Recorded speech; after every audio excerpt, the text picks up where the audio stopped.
This video is going to be all about sight size and why I think it's a helpful tool. There are a lot of critics out there that say sight size isn't really drawing, sight size isn't how they used to do things. The truth is, there are certain strengths to sight size that are almost irreplaceable when painting from life. The video itself was made for my Patreon for a lecture series. I have other tutorials on there. I hope you enjoy the video. Maybe you learned something from it.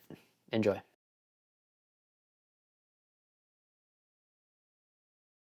So, what is sight size? Here I've got two paintings of mine. Sight size simply, to me, means that we are working in a way where we have our painting set up so that we're able to see it at the same size in the same view at once. I have here my painting I did in Venice, and so this one was vertically sight sized, meaning the view that I was painting is above my easel and it's the same size. If you look at any of these measurements, they are the same in my painting. This is a photo of a painting which I was using sight size throughout. The photo itself is not set up in my viewing position. At times I was popping into sight size and I was checking a lot of my measurements and my shapes. I'm not always using sight size for the entire painting, but more on that later. What's the history of sight size? So there are a lot of critiques of sight size. Some people say that sight size is ahistoric, that no artists really ever use sight size. I think a lot of those people that critique sight size in that way, there's a little bit of truth, but then there's a little bit of a straw man. They're setting up sight size to be something it's not. Definitely a lot of the academies today, like the Florence Academy, they're teaching in a way where sight size was probably not used in the 19th century. Sight size predominantly was used as an aid, and it was almost a very natural thing to do when you're working on a portrait of someone. When you set up your painting right next to the sitter, such as here is a really cool image of Serov painting Isaac Leviton, two Russian 19th century artists. And here's a photo of Sargent, who very famously always put his sitters right next to his canvas and would walk across the room to see them from afar. To me, this falls under the umbrella term of what is sight size. Now, academies today, they are a little bit more systematic of how they actually go about teaching it.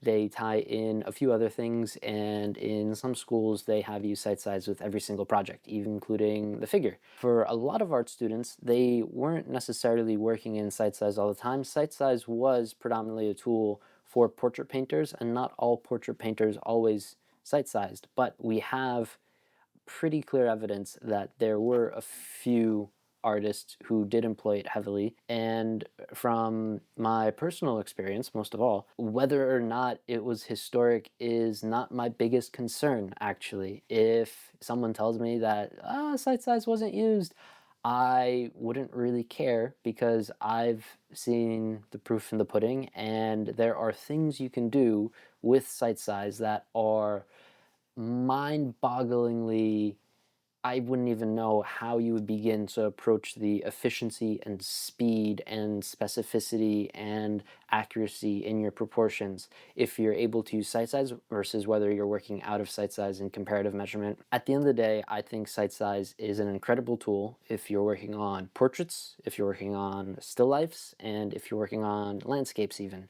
if you're able to set things up and get them in the right size and shape. Figures, maybe not so much. If you're trying to do big, imaginative, multifigural compositions, yeah, maybe sight size isn't the best to serve you. But all this to say, I do think there is enough evidence to show that sight size does have some historical use. And then we actually have, the stuff that we're taught today. So, very controversial in my education. I studied at an academy. The specific academy that I studied to doesn't quite exist. It was technically the Florence Academy, but its US branch. And for intents and purposes, if everyone ever is looking for an academy to study, all my teachers now teach at Lyme Academy in Connecticut. Ironically, they're not using sight size. The US branch of the Florence Academy, they had us drawing in sight size all the time. And for me as a student, I struggled a little bit with understanding what sight size was, with understanding how it was helpful. It seemed that it felt a little bit unnatural at times. I wanted to just have my drawing right next to me and be in a continuous flow of drawing rather than stepping back and forth and back and forth and back and forth. Generally, the program was split into working from the figure in one morning, and then in the afternoon we would work on bargs, casts, still lives, and then portraits. And so these are all the studios, because I'm not going to show you, I don't really have photos of the setup of the models standing, because obviously they're nude and we couldn't really do that. Not so importantly, here are some of the things that they would have us working. So sight size, you can see that we're drawing the same size. Here, when we're working on our bargs, we had our paper right next to our barg print plate, whatever you'd like to call it, and we'd be working side by side, making sure at the same size. And this is kind of neat, and it really is an exercise in accuracy, and specifically in sight size. It really is a painful way to show how specific, how accurate, how detailed you're actually able to get with your drawing. Oftentimes when people are drawing, the biggest hurdle is they sketch something in and it roughly looks like the subject, even though there are a million tiny little details and a million tiny little mistakes, but they just think, it's good enough, it's close enough. I always felt that part of the program, it was part an exercise in accuracy, but it was also part exercise in frustration, and it just weirded a lot of people out. Moving on to casts, we would set our casts up, and then we would set up our drawing paper right next to it. And when we would work on our still lives, we would set up our stretch canvases right next to those as well. And also on portraits, we would have the portrait model, and then we would have, with a respectable amount of space, the canvas right next to it. And this would be in the same plane. It wouldn't be too far in front of the model, it wouldn't be too far back. We would try to get it in the same plane as the sitter's face, so as their cheekbones, perhaps. Here was the last portrait I did at school. It was a big 3 by 6 foot painting, almost life-size. Not the most interesting composition, but I'll get back to this painting and talk about how we could, some of the tools with sight size that we're able to use. How do we set sight size up? Well, here is a cool little infographic thanks to, I believe it's Darren Roussard. This is included in the Barg book, and it's a simple diagram of how you set up for casts. So, some of the important things that are going on here. There are two ways to go about sight sizing. One of the most common ways, especially if you're working in portraiture, is to set up your painting right next to your subject over here. So if we look at the plane, the drawing board is upright and it's right next to the sculpture, and then you stand back a certain amount. Now, the big considerations here is making sure that you stand back to where you're able to see your drawing or painting and your subject in a single view. And what that means is it needs to be within our cone of vision. Cone of vision is something I talked a little bit about in the last perspective lecture. So cone of vision is, we've got our little figure, he's looking straight, he's got 360 degrees around him in a circle. The human cone of vision that we naturally can focus on is 60 degrees. So a 30-degree angle to the right, a 30-degree angle to the left. You want to be able to stand 3 times the distance of your actual subject to be able to see it entirely. And so that is essentially just making sure you're far away enough from your subject so you don't have any distortion. Because if you're standing way too close, you're going to have to look from the right, you're going to have to look to the left, and you're going to miss out on some of the important things that sight size lets you do. Now, the other thing, so here are 2 of my paintings. The thing with my paintings is I oftentimes, when I'm sight sizing, because of my specific setup, there are trade-offs in any plein air setup. My trade-off is that it's a really light and portable easel, and it doesn't always reach all the way up to my eye level, so it has to be below what it is that I'm drawing. So when I'm setting up for my landscape paintings nowadays, oftentimes I am working in a vertical sight size, so I have my view above my paintings. But sometimes I use a steel tripod easel, and this is a little bit of a larger canvas, where I have my easel set up in front, and it's upright and it's eye level, and I'm able to sight size side to side. Eventually, when you get used to it, whether you sight size up and down or side to side, it doesn't make that much of a difference. The one thing about sight size is if you're able to sight size your setup, if you're able to set up your painting and your subject right next to each other, so you've got your painting and then your model or your cast, you're able to walk as far back as you want, and the painting and the model are going to stay the same size. So when Sargent was working on his sitters, he would walk back to the end of the room. He would see the painting and the model shrink to the same size. But when you are standing, so this is going to be my little tree over here, and this is going to be me with my painting. Just pretend little brushes in my palette. So the thing is about when you are standing with your painting in between you and your subject, when you take a step back or take a step forward, that's going to have a very big impact. So if I were to make a selection of this painting and explain what that looks like, layer via copy, transform. So by stepping closer to the painting starts to fill up our field of view, and the painting will start looking very, very big compared to our subject. And if we step further and further away, because you remember this is just a 16 by 20 painting and this is a really massive tree, the further away we step back from our painting, the smaller it gets. So when we are setting up in sight size, it's really important to, especially when we don't have our painting right next to the model, even when we have our painting next to the model, it's important to get back to the same spot. So don't stand and measure in between, always measure from the same spot. Always make sure to walk back to the same point of view, because any painting is an expression from a single point of space. It's important to step back to the same place when we're using sight size. And before we are using sight size, we need to make sure that we have certain things lined up. So oftentimes we need to find an anchor point. And so this is the top, this is the bottom, this is the top, this is the bottom.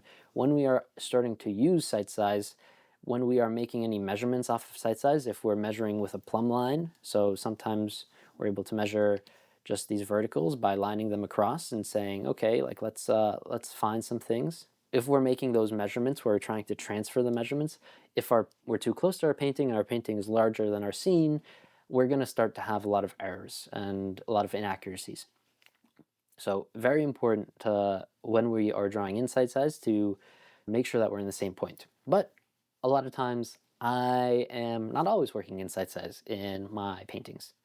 So let's talk about a little bit about how I use it. So here are two paintings that are already on the Patreon, which we're incorporating to some extent sight size. This is the statue in San Nicolo. It's a two-part video because it was a 2-day painting. I started drawing this painting, this scene, out of sight size, and throughout the painting process, I would step out and check it into sight size. So I would take a step back and I would sink my head down, and from my point of view, what that ended up looking like. So here, this palette, it's a little bit smaller. So I would try to line things up vertically and make sure that it's the same size. So here, it's a little bit bigger than the actual scene. So I would have to step back and then my painting would get smaller. And then once my painting gets smaller, once I have enough information, one of the biggest things about sight size is just flicking your eyes back and forth, back and forth. This is an example where I was just flicking my eyes back and forth, and ideally what happens is there's a little bit of a perspective skew here, but let's bring it up just to be a little bit taller. And so ideally, when we are sight sizing, what happens is we're able to flick our eyes back and forth a tiny bit.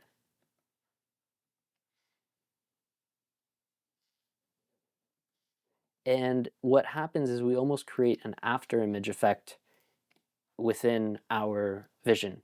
So by flicking our eyes back and forth, see, there are a number of things right now that are popping out as being wrong. So first off, a little bit of the perspective, a little bit of the head. it looks like this big box needed to be just a tiny bit bigger. But some of that is most likely the distortion of this drawing, this painting being angled. But the biggest, the most powerful thing about sight size is being able to flick back and forth and just having the mistakes pop out at you. Eventually, we get to a point when we're naturally drawing, whether by shapes, whether by triangulation, any of these things, we get to a point where we're getting really diminishing returns, and it's really, really hard to see the little tiny mistakes. But if we're able to position our drawing or painting in sight size, where you have your drawing and painting and you have your model and you're able to work it up to a point where you have enough information on there, we're going to be able to flick our eyes back and forth, and we're going to be able to lock in and anchor certain points that are true, and then certain points that can just be like just a little bit of a millimeter over will start to pop out at us. The mistakes will start to pop out and we'll go, aha, that's what's wrong. And ultimately, it's going to let you achieve a whole new level of accuracy in a crazy efficient way. Another thing about sight size is being able to measure. This other video here in Venice is another example of one of the paintings that I've sight sized throughout the videos that I've helped, because I don't always use sight size, but sometimes it can be a really, really powerful tool. One of the tools that we're able to use when we are set up in sight size, and this is not so the case when we have our painting right next to our subject, but when we have our painting in between our subject, what we're able to do is say when we lower our head, our easel starts to rise. So if you guys remember what I did at the beginning of this video, and this is a screenshot of this. I've since updated a lot of my cameras, but this is a video of what the initial stage of this painting looked like. You can see that I have on the top these pencil marks. And so what do these pencil marks correlate to? Well, they are an example of me taking my easel, lowering my head. Let's get it lined up in sight size. So I'm looking at all the big towers. And what we're able to do is we're able to find a point where we have the natural overlaps.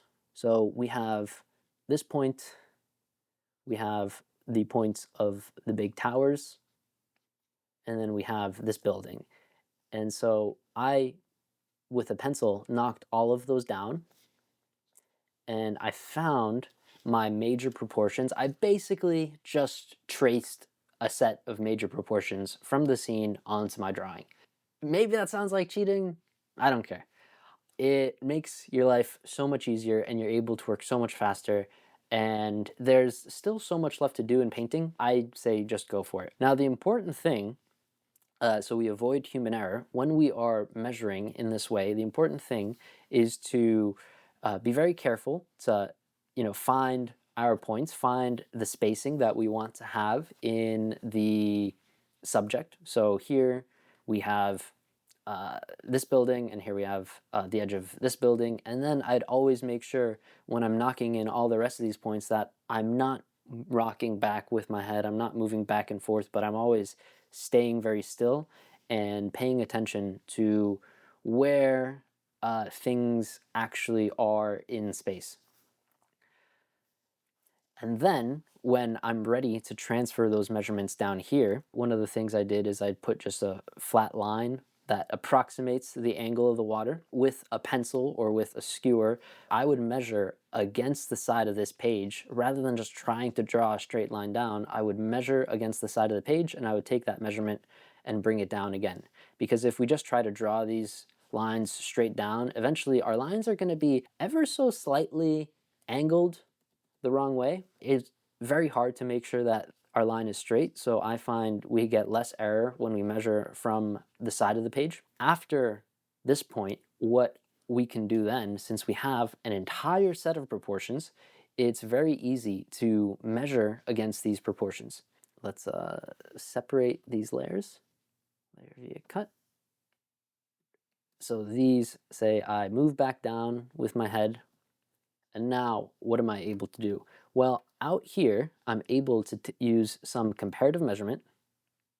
So let's say I comparatively measure this point, and then I flip it around, and using that width, I now look for certain heights. And I see, okay, well, this height is equal to the point down here. So I find that point from the water, I find this point, and then I find this point. And now I can slowly start working with this throughout the painting and then measure up and say, okay, it's that same width. If I transfer it into a height, it lines up with the top of the dome and the base of the whatever you call this. And so by setting up in sight size when I'm working on a landscape or when I'm working on a very complex subject, you're able to transfer one set of measurements in a way that you're not able to do when working comparatively.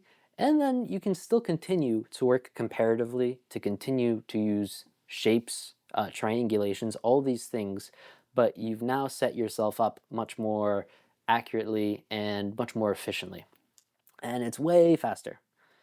And then, of course, still look for alignments, so horizontal alignments. You start to slowly build up a series of points and you start relating everything to everything. Your drawing is going to move forward really, really fast. All of that has to do with measuring. And this is what it looked like in the video. You can see my pencil marks are very light. I'm not using a crazy amount of pencil marks because I want to eventually paint over them. I was working on Canson oil paper in this scene. But that was one of the very important tools that I often rely on, and it's something that I figured out. This wasn't taught explicitly this way, where you transfer the set of measurements and then you start comparing against those measurements, but it's something that I realized had a lot less error because our teachers, they recommend us we knock off like the top and the bottom and maybe some big measurements, but they always were sort of like, just try to draw it, just try to draw it. And some people suggest that drawing should be mostly drawing and very little measurement, but you have other texts such as Solomon J. Solomon's book, and he's an academic straight out of the 19th century. Amazing work. He detests that point of view. If you read just the first sentence from his book on oil painting, I actually have it here because this comes up in the mentorship sometimes. First sentence of this book. So chapter 1, there's a little bit of like the subtitle, but whatever. But let me say at once that I thoroughly disapprove of what is understood by the blocking in of the whole figure or object that is commonly practiced. And if you go and read his book, it's a fantastic explanation of setting up a very careful constellation of measurements and building out a drawing to make sure that you don't have any errors. Fantastic read. So this is something that I kind of figured out on my own. Now, the last thing I do, so this is a scene from my final term as a student under the tutelage of Jordan Sokol and Amaya Gurpide and Edmund Rochad and Stephen Bauman. I don't know if you guys know that, but because I know Stephen's got a massive Patreon. He was part of the reason that inspired me to make my Patreon. He was one of my teachers for 4 years. And also his wife, Cornelia Hearns. All amazing artists I was really lucky to study with. One of the things, and it was interesting, a lot of the teachers had sort of different things that they would focus on. Cornelia in particular, one of the things that she was strict with, I don't know if this is something she talks about, but there is something we're able to do when we're set up into sight size called butterflying. And what that looks like is, I'm going to take my phone. So our phone works as a black mirror. So when I'm looking into, where is the camera? So I'm looking into the camera there, and I have that here. So you guys hopefully see my face in this. It is a mirror, and it reflects even more when we're looking at it sideways. So what we're able to do in our sight size position is by putting the mirror in between our face, we're able to often get a overlay of the subject from the left onto the right by holding both eyes open, having our mirror or our phone in between our eyes and angling it. What we're able to do is we're able to see a ghost image of the subject, and almost it's reversed, it's mirrored, and transfer it onto our painting. So what does that look like? That sounds kind of crazy. It sounds kind of confusing. I don't know how to even display doing that because it works based off of having two eyes. So it's not something that I'm even able to show with a single camera, because a single camera is one lens, but because we're humans, we have two eyes and we see two images. One of the eyes is seeing a little bit of the mirror image, and one of the eyes is seeing the full subject and the full painting.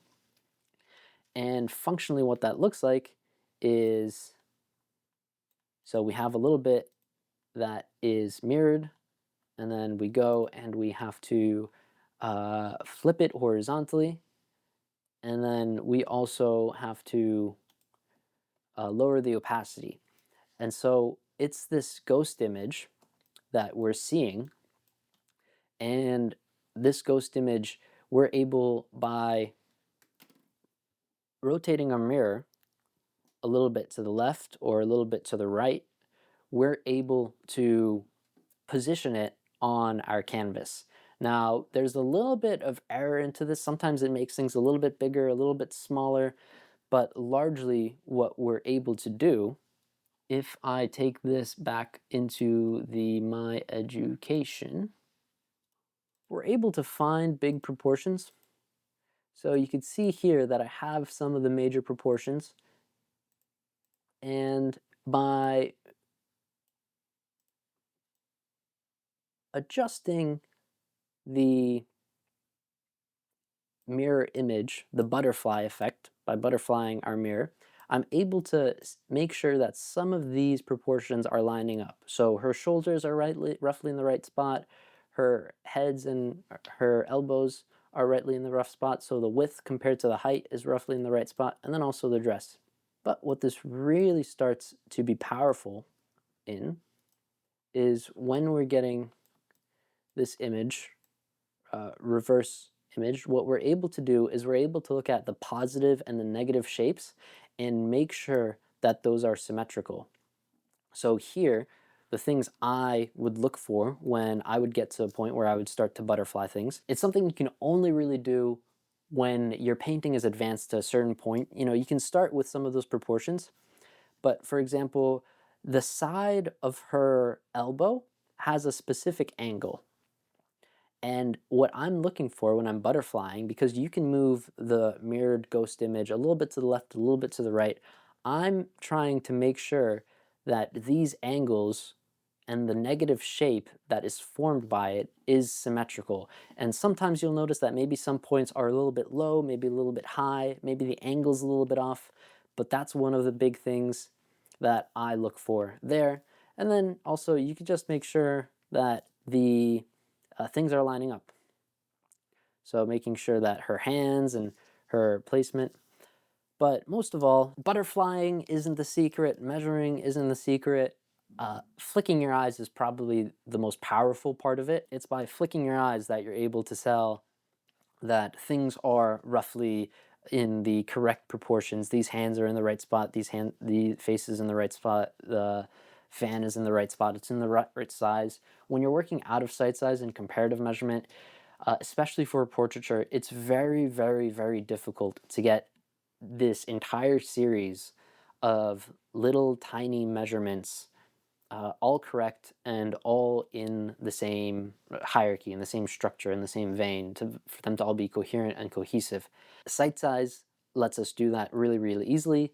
It's not impossible working out of sight size, but the advantages of sight size are immense, I'd say.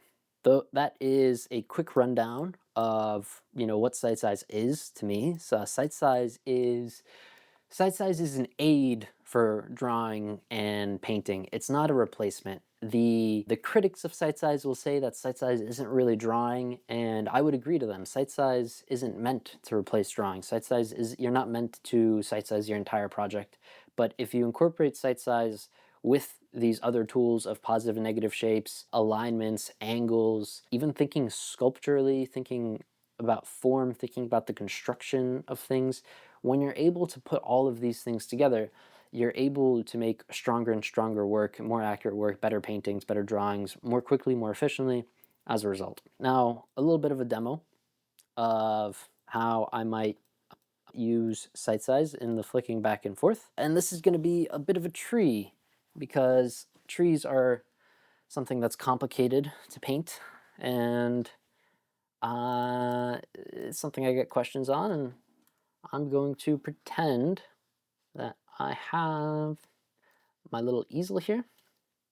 So I'm going to, and this is one of my favorite paintings by George Inness, but I'm going to set up a little piece of paper over here on the side. I'm going to reach for a warm grayish tone. So this is a tone that I like to use.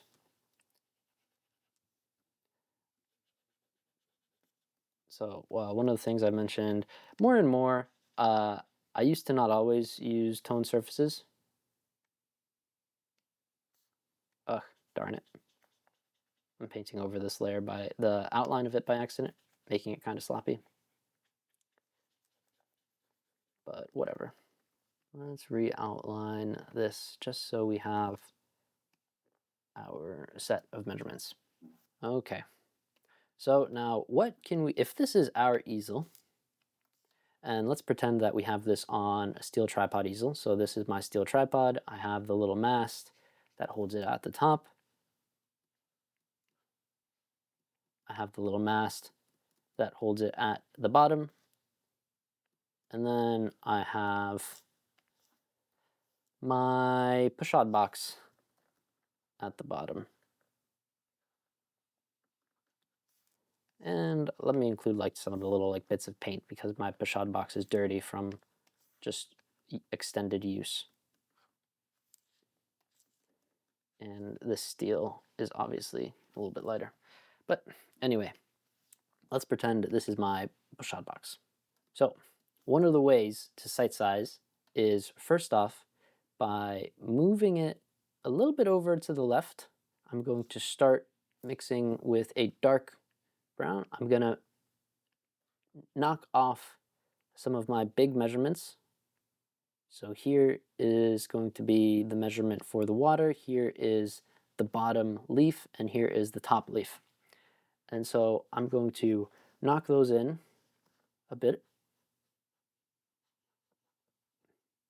And, it's important to establish left to right what we see. Now, I could bring this back to the side so I make sure I see everything. And let me do some comparative measurement now. So if I measure side to side, this tree, this width, take that, measure the width, measure the height, see where it comes out to, and I see, okay, well, the width is just a little bit more than the bottom of this branch to there. And so that's pretty great. That's pretty fortunate. We always want to try to find big squares for proportions. So this is looking like it's a square. What we're also able to do sometimes is we're able to just transfer these measurements over.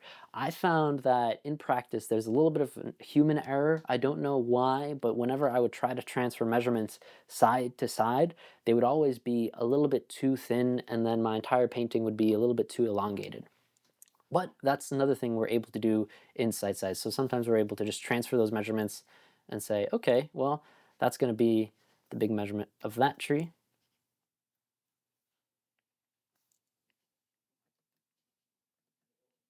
and then also find our greatest points. So the greatest point here, where does it touch its extent furthest? Well, it's over here. And then on the other side of the tree, look for its greatest point. It's there. And this is its lowest point. Its highest point is here. And its lowest point comes at a little bit of an angle over here. So the thing about trees is it's always really important to abstract them into the very specific shape that they are. And then where does this tree trunk relate? Well, this tree trunk relates to a certain point between these extents. It looks like it's a little bit more than 1/3. So then we're able to take these points and find the thirds, and then drop that third down to wherever that tree is going to be. Now, other things to look for, big masses, big shapes, and really looking for the abstract shapes and starting to look for positive and negatives. And when you're sight sizing, there's a little bit of a give and take on how fast you actually want to go, because you are going to be limited in sight size by how much information you actually have on there. So the more information that you can put down, the better you're going to be, and the faster you're going to get to that point where you can just start to flick your eyes back and forth. So here I blocked in a ton of information, and I'm now able to start flicking my eyes back and forth and seeing what needs to be adjusted.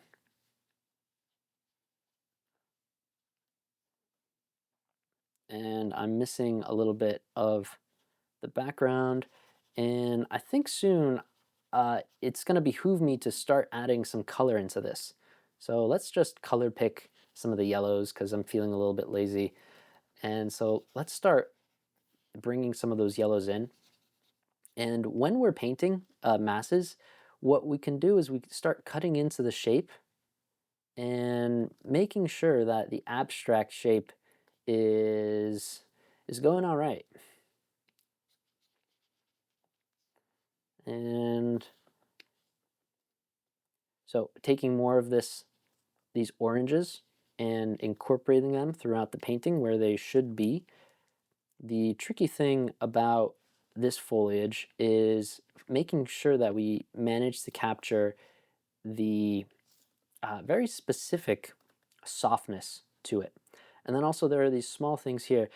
Now I'm at a point where I can just flick my eyes back and forth, and really start to observe some of the nuances in the drawing. And so I'm flicking my eyes back and forth looking at this section. I'm noticing that it has to come in a little bit to the right. Uh, and then over here, there's a bit of the character on this tree. And then, well, there are also some points here. So I could triangulate these points by, taking 2 points and finding the relation of that third point.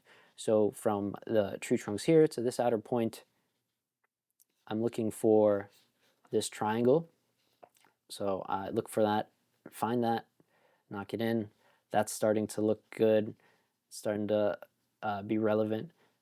And little by little, the more accurate we get with this abstraction, let's start putting this green because this is starting to look really reddish. The more accurate we are with these abstractions, the better we're able to paint. My entire painting process is based on finding the abstraction first, finding those points of the painting where we're coming to it without any of our preconceived notions. We're approaching our painting as if we're seeing something for the first time, and we're studying what it is that we're actually seeing. And it's this approach that I think you start to be able to paint anything you want if that's your basic approach that you take when it comes to drawing and painting, which I think is a pretty cool thing. It's sort of an impressionistic way to go about doing things, but I think that's pretty cool.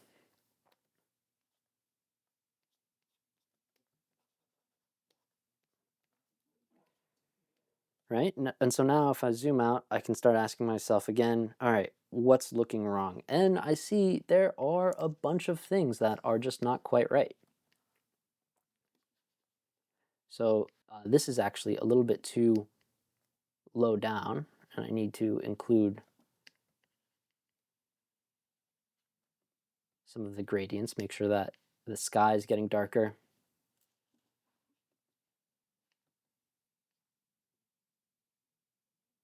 When I flick my eyes back and forth, I'm noticing that there's a mass over here that I don't quite have. I'm noticing that this point needs to rise up a little bit. So it is just a little too low. Well, it's a lot low, actually, using that measurement.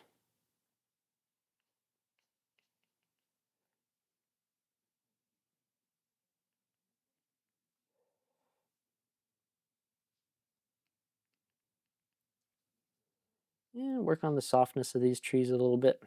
George Innes is just a masterclass in softness. This is one of the studio paintings, the studio master copies I have hanging in my studio, but it's off in the wall over there, so it's not always visible. But he's always just amazing with what he's doing. And so when we see these abstractions, I'm looking for the abstract pattern of light and darks within the trees. And so if I'm able to get that abstract pattern pretty accurate, then I'm able to get the rest of the tree pretty accurate. And so that's the big thing about painting trees. It's really by capturing the rhythms and the abstraction of nature. The no great formulas that I could give you guys that are gonna just be revolutionary, but but over time you practice and you get better at finding these rhythms. And anything that we paint, it's just a bunch of splotches of color, but that is some of the tools there. One of the things I didn't do now, let's group these layers. Da, da, da. Duplicate layers, put them in a folder, distort, wait, no, Control T, flip horizontal. Now, find the after image, that little ghost image. And so making sure, what do we have? Well, things are starting to line up. Our angles are starting to look good. It looks like some of these points are a little bit too low. So I could see, if I look closely, I could see that this entire branch is just way too thick. The angle of it's pretty good, and it also drops a little bit lower than that. So back to the drawing board. One of the things that I'm most grateful for, having studied Sightsize, is it really pushes your standards as to what a good drawing is, what an accurate drawing is, because oftentimes, to myself, I'm a very critical artist, and no one likes someone that's overly critical. So oftentimes I look at things and keep it to myself. But the biggest downside that I see in a lot of work being done today is the drawing. A lot of people's drawings just aren't that accurate. A lot of people just accept, the first block in and then the first render, and then they say, "Oh, well, that was a good day," and then move on, rather than really pushing and refining what good drawing actually means and what specificity actually means. One of the other things that I have forgotten to mention, but one of the advantages of being in a position where you're painting is right next to your subject. So in the case of Sargent, one of the things that we know that he's almost infamous for is stepping back across the room as far as he could. Now, when we are able to reduce what we see, so make it really, really small, well, then some other things start to jump out at us. So we start seeing, first off, we see the color. So right now we see that my entire painting is a little bit dull, and I'll probably work on that. But then we start seeing some other big lines. So big rhythms throughout the painting. It's important to be able to catch these, and I'm starting to feel that my painting has gotten a little bit too wide, and so that's fine. Let me find some brighter yellows.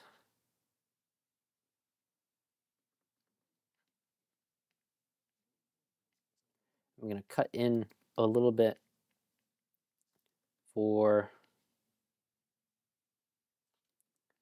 some of this scene. And right now, what I'm also doing is I'm squinting down, even though it's a computer, but helping to squint down helps simplify some of the things that I'm seeing.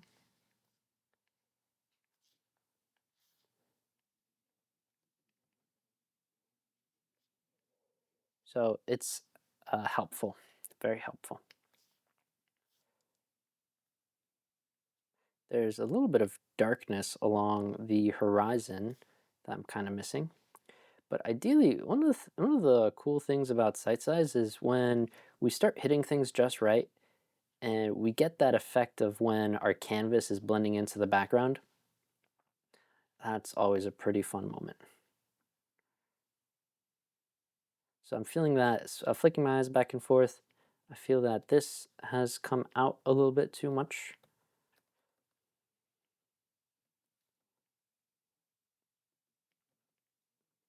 And so right now I'm just working very, very optically. Working optically is not the only way to go about it. Understanding form, understanding concepts like that, structural drawing and painting, all that's really, really helpful. And it helps underpin what it is that you're doing. But I find that working optically is the way to go in order to really capture what it is that we see accurately. When I look at artists of the 19th century, they have the knowledge of construction, but they're always using it in subordinance to our optical effect and painting our visual impression.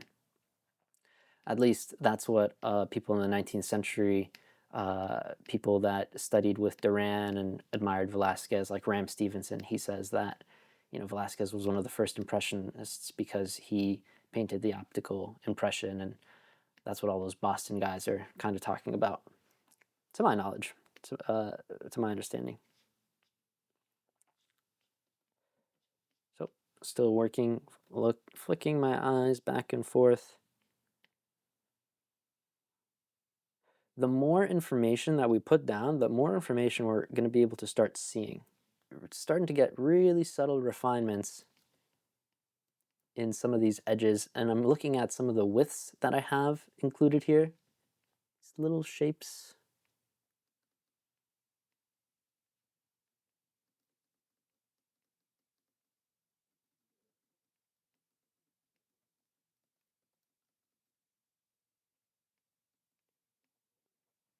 So I'm noticing that there's a little dot in there, there's a little dot in here.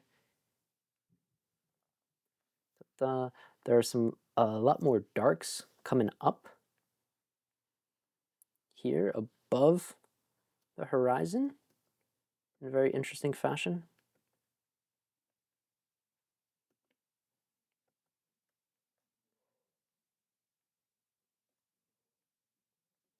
And well, there's this little bush over here, which also comes up in a certain way. So I should start paying attention to that. And then I could look for the positive and negative shape, specifically the negative shape of this tree, try to capture it and try to capture that specific, very specific way how it softens and transitions from one value into another.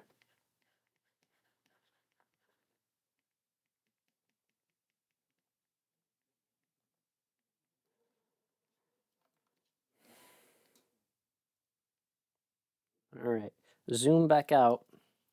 Now have a moment to assess what I'm doing, flicking my eyes back and forth, and what jumps out at me. I'm just gonna look at one thing to another. One of the things that jumps out at me is the little bit of shape design that's happening in the top right.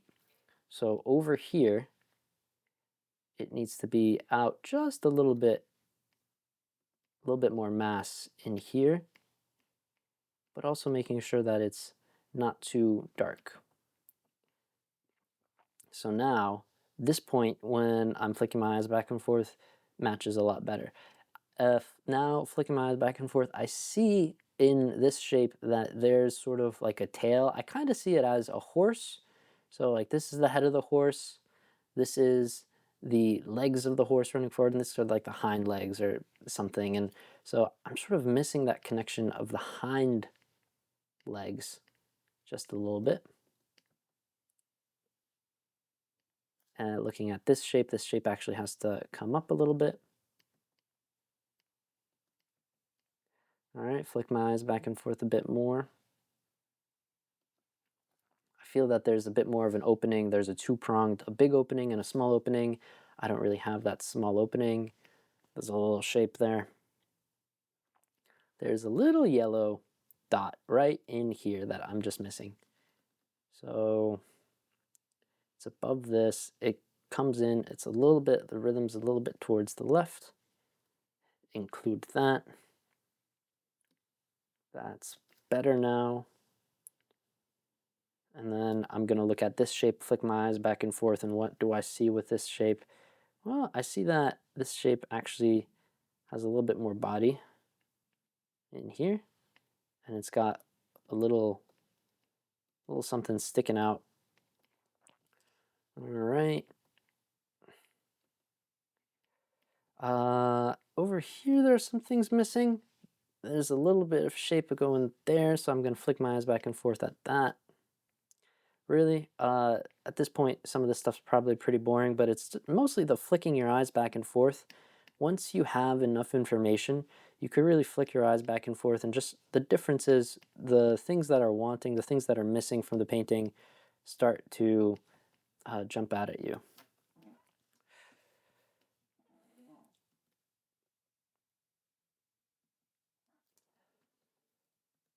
I'm going to start pushing some transparencies because some of these edges need to be a little bit softer.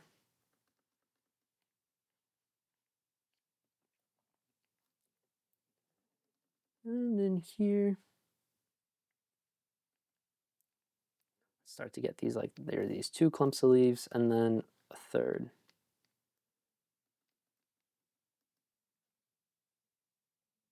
And over here, there's little clumps. Flick my eyes back and forth. Soften these edges a bit. What else is missing? Down in here, this is looking just a little unfinished because you can see how rough it is and how it doesn't actually relate to the scene.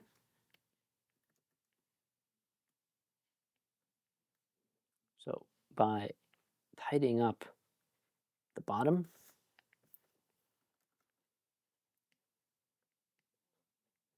be very helpful.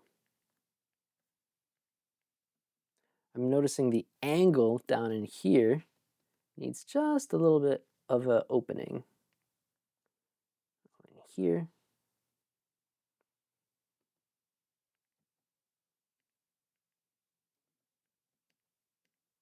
All right. Now it's not perfect, but I think that's been about maybe, I don't know exactly, 20 minutes to an hour of actually working on this. The wonderful thing about painting from life is there's a little bit of dither, there's a little bit of breath, there's a little bit of room for not painting things perfectly. And the important thing is to push yourself on your drawing so that you have that room that when you go to draw something, even if you're not drawing it perfectly, you can still draw and paint it beautifully. But it's in the striving that we actually help and push ourselves and learn. When we start to get lazy at drawing and painting, that's when things really take a steep dive downhill. So I think this is where I'm going to leave it. At first glance, it's starting to look pretty decent. But one thing I forgot.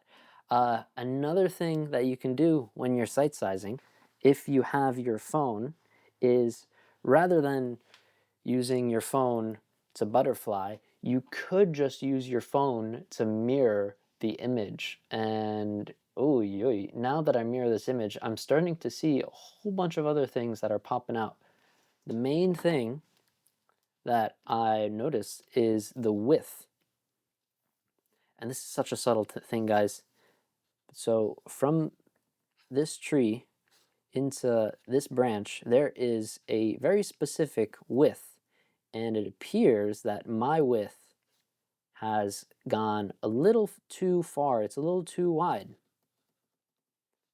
So between here and here and here and here, you can see that mine is just ever so wider. If you flick our eyes back and forth now, and the other thing about the computer is we're able to flip an entire document.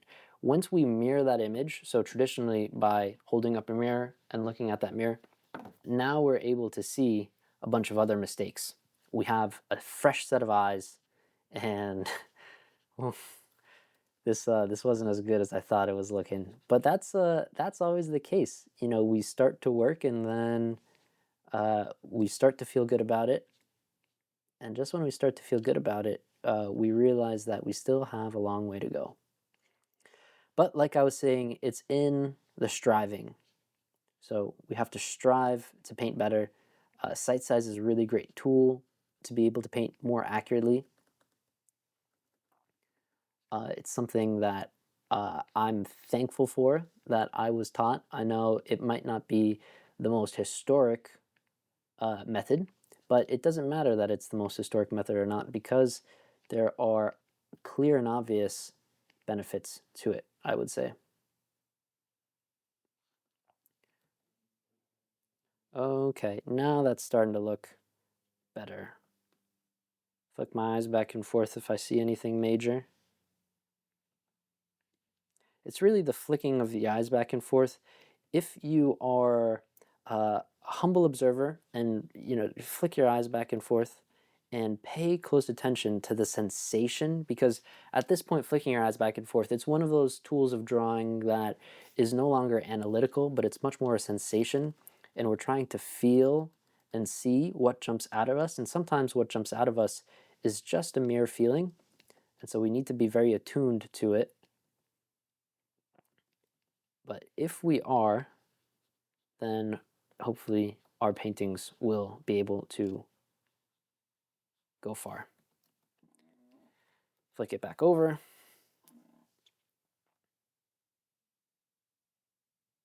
Cool. It's still not perfect. I should say that when I go back into some of my education, I should be a little bit upfront about the timeline for some of these exercises. Now, all of these exercises, the base amount of time that we would spend on them would be it would be expected to be about 5 weeks. And so that's 5 weeks of coming in 3 hours a day for 5 days a week. That's how long it would take to really push things to get a pretty close finish. So you can see at this barg, if I were to take this barg, if I were to layer via copy, and I would transition it, so you would see how closely things actually line up. It looks like I was having a few proportional issues. So it's not super close, but just in so many places, things actually do get really, really close. Again, still not perfect. It's in the striving that we improve. With that, a little bit longer than usual. I think that's where I'll leave off this lecture. I'll have some other videos relating to specifically sight size, but this video, the purpose of this video was to introduce some of you guys to sight size if you haven't heard of it already, and to really explain the benefits of it and how you can incorporate it, how you set up for sight size, and how you actually use it. So I hope you guys enjoyed it. Look forward to seeing you guys next time.